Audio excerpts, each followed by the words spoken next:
Saudara-saudari yang terkasih dalam Tuhan kita Yesus Kristus. Dalam hidup saya punya 4 penyakit yang mengkhawatirkan. 2 penyakit saya ini turunan atau genetik, yaitu hipertensi dan jantungan. Makanya kalau orang sekitar melihat saya kalem, santai, nggak suka marah dan malu-malu, itu karena saya nggak boleh marah. Karena kalau saya marah berlebihan, pasti saya langsung bergetar. Dan jantung saya berdetak begitu kuat. Begitupun kalau dikagetkan. Saya tuh pasti langsung lemes. Dan rasa-rasa jantung ini berhenti memompa. Dan anehnya, saya kok disuruh membina anak sekami yang jelas-jelas sering buat saya emosi.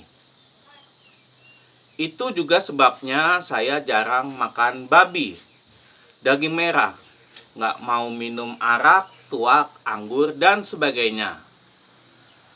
2 penyakit yang lain adalah budak atau kurang pendengaran dan mata minus.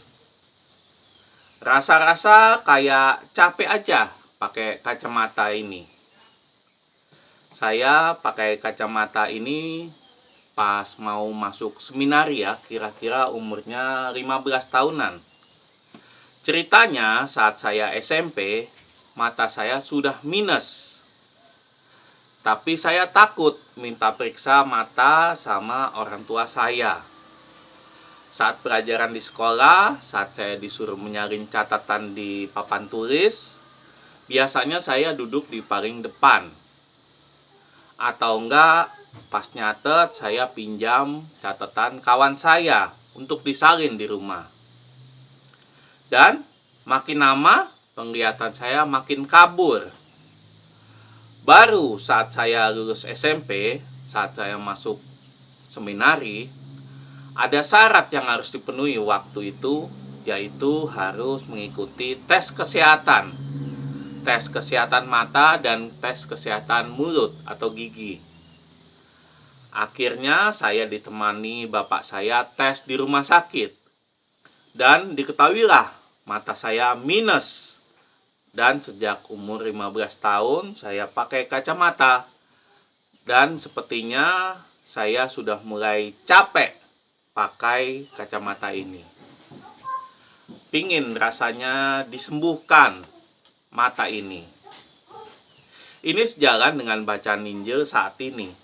Saat Yesus menyembuhkan orang buta dari kecil.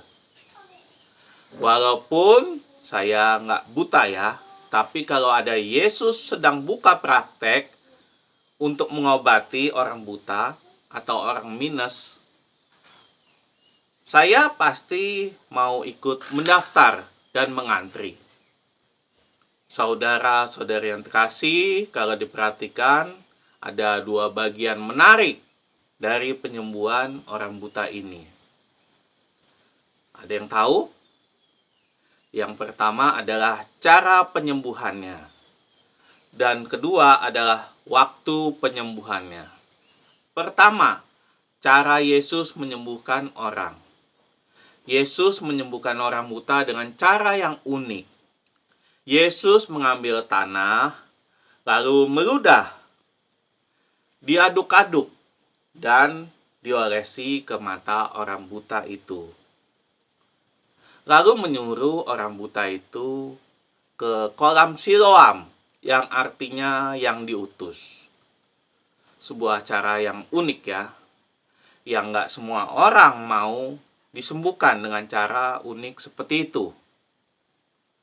Hanya orang yang benar-benar buta sajalah, orang yang percayalah yang mau disembuhkan.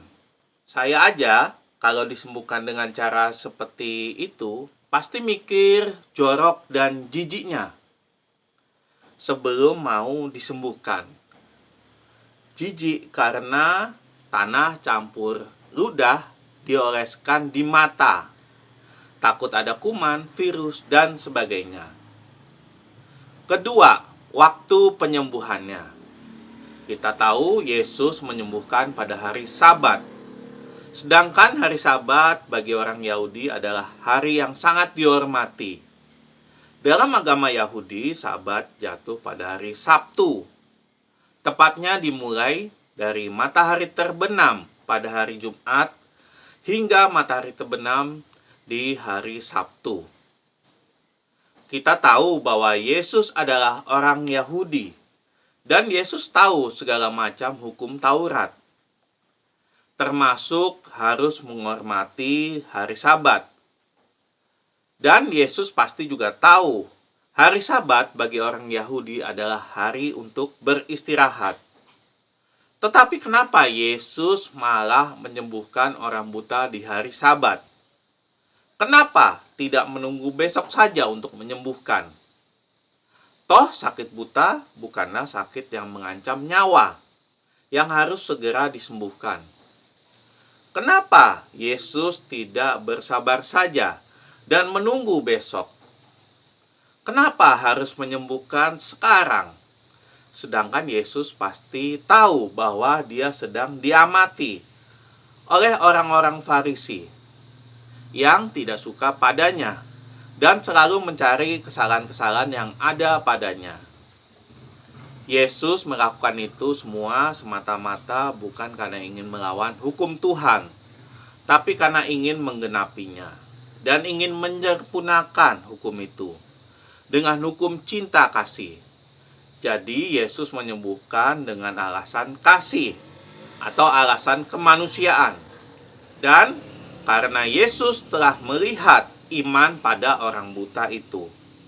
Ditambah lagi perkataan Yesus yang menyatakan kita harus mengerjakan pekerjaan Dia yang mengutus aku selama masih siang. Akan datang malam di mana tak seorang pun dapat bekerja. Yesus tahu bahwa selama masih siang, selama dia masih hidup, dia harus mengerjakan pekerjaan yang diberikan kepada Allah yang mengutusnya. Yesus ingin mengajarkan kepada kita untuk tidak menunda-nunda pekerjaan. Kerjakanlah semua mumpung kamu masih hidup. Dan tanpa kita sadari, peristiwa penyembuhan orang buta pada hari Sabat ini menjadi asal muasal kenapa penyembuhan di rumah sakit tidak berhenti di hari Sabtu saja, melainkan tetap berlanjut di hari Minggu. Bayangkan kalau Yesus tidak menyembuhkan di hari Sabat, mungkin tidak akan ada penyembuhan di hari Minggu. Orang yang kritis harus menunggu sampai hari Senin untuk mendapatkan perawatan dan pengobatan. Dan karena tindakan Yesus itu, sistem pengobatan dan penyembuhan di dunia berubah ke arah yang lebih baik. Yang menarik lainnya dari bacaan Injil hari ini adalah saat murid-muridnya bertanya pada Yesus, "Rabi, apakah yang berbuat dosa orang ini sendiri atau orang tuanya sehingga dia dilahirkan buta?" Jawab Yesus, "Bukan dia dan bukan juga orang tuanya, tapi karena pekerjaan-pekerjaan Allah harus dinyatakan dalam dia." Pernyataan Yesus ini menjadi penerang bagi orang yang mempunyai penyakit sejak lahir, atau yang cacat, atau yang disabilitas sejak lahir, bahwa segala penyakit yang kita derita bukanlah karena dosa orang tua atau dosa dia sendiri, tapi karena pekerjaan-pekerjaan Allah harus dinyatakan pada orang itu. Karena dari orang seperti itulah kita dapat melihat perjuangan mereka untuk bertahan hidup di tengah kekurangan dan kesulitannya. Kita dapat melihat iman mereka dengan semua doa-doa yang mereka panjatkan untuk kesembuhan mereka. Dan juga kita melihat harapan mereka yang tak pernah putus untuk kesembuhan mereka. Dan karena semua itulah, kita dapat melihat pekerjaan-pekerjaan Allah telah dinyatakan pada orang itu. Dan walaupun kita semua di sini dalam keadaan normal, tanpa suatu kekurangan apapun, Sepatutnya kita bersyukur dan seharusnya kita mengintrospeksi diri kita.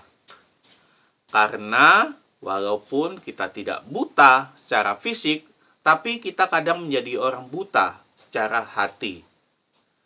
Buta ingin memiliki kehidupan orang lain, buta akan harta, iri, dengki, serakah, dan dosa-dosa lain yang asalnya dari mata. Dan seperti bacaan Injil hari ini, kita diminta untuk tidak kehilangan harapan kita. Kita diminta untuk selalu datang. Dan kita diminta untuk selalu percaya kepada Tuhan. Dan selalu mengimaninya.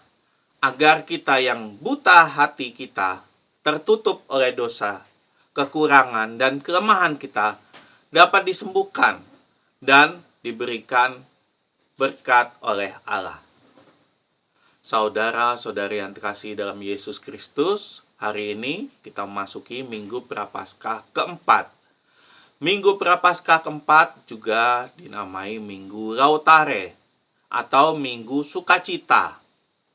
Maka warna liturginya pun seharusnya warna merah muda. Maka marilah Bapak Ibu, saudara-saudari yang terkasih, di Minggu Prapaskah keempat ini, di Minggu Sukacita ini, sama seperti orang buta yang disembuhkan, marilah kita bersama menyatakan sukacita kita. Karena dengan kematiannya, dosa-dosa kita akan dihapuskan. Karena kebangkitannya, kita semua akan diselamatkan. Dan marilah kita bersukacita, karena kita semua telah disembuhkan. Marilah kita hening sejenak, marilah kita merenung.